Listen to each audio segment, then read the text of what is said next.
Caïphe et Hanan ont vu dans la cupidité d'un des disciples appelé Judas Iscariote l'opportunité qu'ils attendaient tant pour arrêter Jésus. Judas Iscariote accepta de livrer son maître en échange de 30 pièces d'argent.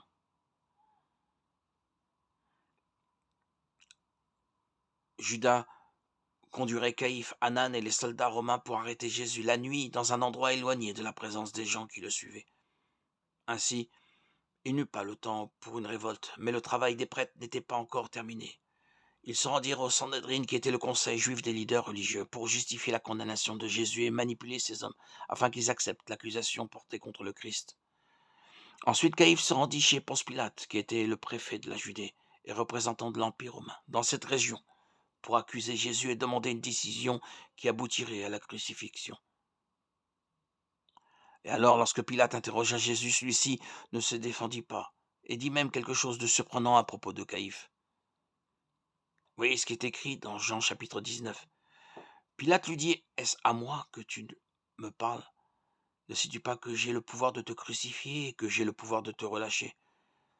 Jésus répondit: Tu n'aurais sur moi aucun pouvoir s'il ne t'avait été donné d'en haut. C'est pourquoi celui qui me livre à toi commet un plus grand péché.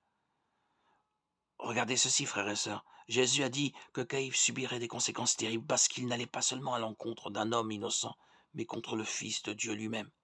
Comme Pilate ne croyait pas que Jésus représentait une quelconque menace pour Rome, et encore moins qu'il avait commis quelque chose qui méritait la peine de mort, Caïphe, Hanan et d'autres religieux du temple se rendirent auprès du peuple pour l'encourager à demander l'exécution de cet homme.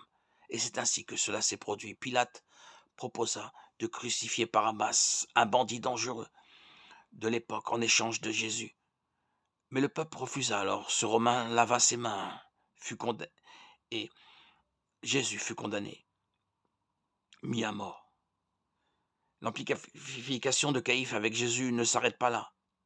Après la résurrection du Seigneur au troisième jour, Caïphe refusa d'accepter qu'il était le Messie et qu'il était revenu à la vie. Même après avoir ressenti la terre trembler, vu le soleil se cacher et avoir été témoin du voile du temple se déchirant en deux comme les Écritures le prédisaient, tous ces dénis n'avaient pas seulement à voir avec le fait que Caïphe ne croyait pas en la résurrection des morts, mais parce que cela signifiait un défi à son autorité et surtout parce que cela ébranlerait les fondements de la foi des gens en ouvrant leurs yeux à la vérité que le Christ prêchait toujours lorsqu'il était sur terre.